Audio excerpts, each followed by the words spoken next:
Hello, you're welcome to yet another video. This time around, we want to examine the nature of curves. Now,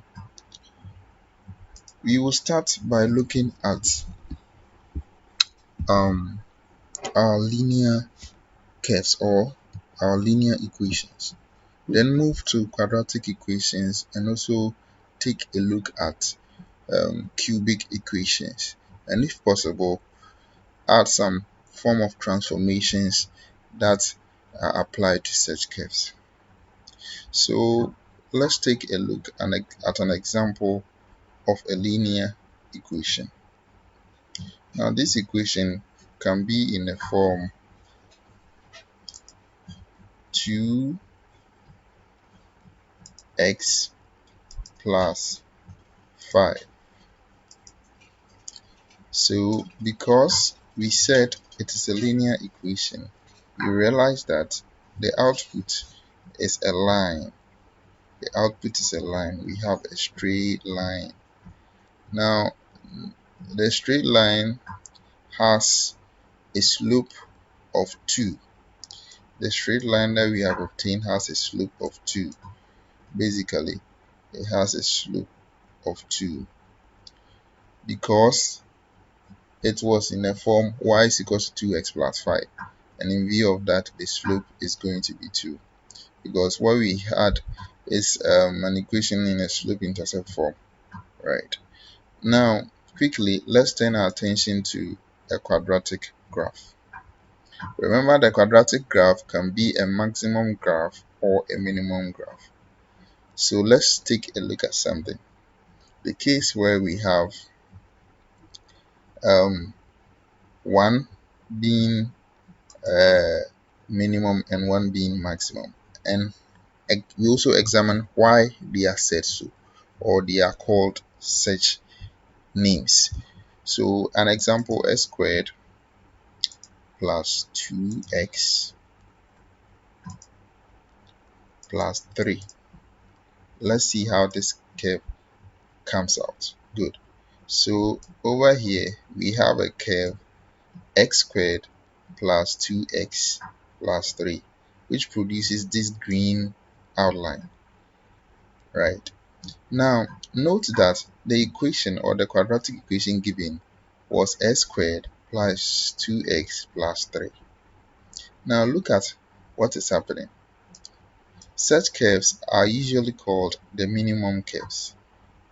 Why are they called so? Now, the interpretation or the understanding of the fact is that we want to look at how downwards it can go.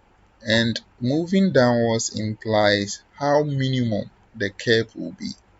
So putting that in mind, we get the idea that since it is going down, how far can it move downwards? That is the minimum curve. Right. Let's try to examine another one, which will be a maximum curve. So we can have quadratic curve, which we usually call the maximum curve. And how best we can easily recall what when we say maximum. Usually the maximum curves has negative coefficient for the x squared. An example is negative 2x squared plus 3x minus 4. And this is the output. That's a curve that we have. So the understanding is how far can this curve travel? So the maximum, that's about how far. So any curve in this form, which is like the n, becomes, or the intersection becomes the maximum curve. Whereas any curve, the form u or the union becomes the minimum curve. Let's quickly try to draw attention to that of any form of cubic function. So with our cubic function, an example we have is x cubed plus 2x squared plus 4x plus 3. Remember, the cubic function has a form of meandering, which could be an even form of meandering or an odd form of meandering. Now, this red curve we have here is our cubic function. Now, take a closer look at what is happening.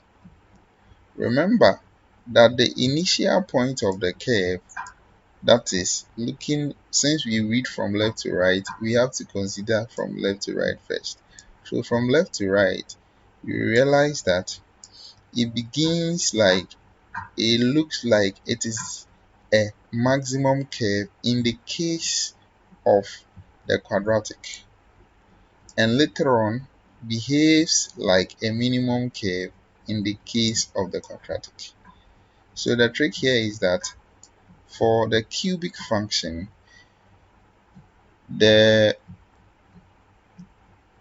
coefficient of the x cube determines as whether the curve is going to start from moving upwards, becoming like a maximum curve, and then later trying to behave like that of the quadratic curve. So any curve in this form is also a cubic curve or a cubic function having a positive coefficient for the x cube, right? So let's quickly turn our attention to in the case where we have a negative coefficient for the curve, a negative coefficient for the curve.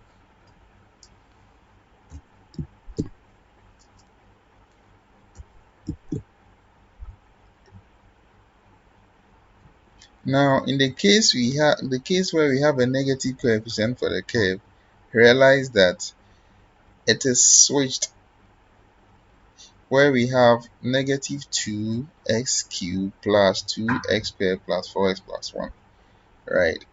So in that case, it begins like it is a minimum curve, then later on becomes like a maximum curve in the case of the quadratic, right? So briefly, this is what we want to talk about in this video. Remember, we said that in the case of the linear function or linear equation, we have a line. In the case of the quadratic, if we have the coefficient of the x squared being positive, we have a minimum curve. In the case of the quadratic, where we have a negative coefficient for the x squared, we have a maximum curve. In the case of the cubic function, if we have the coefficient of x cubed being positive, we have something that looks like the initial is becoming the maximum and the ending part is becoming like a minimum curve.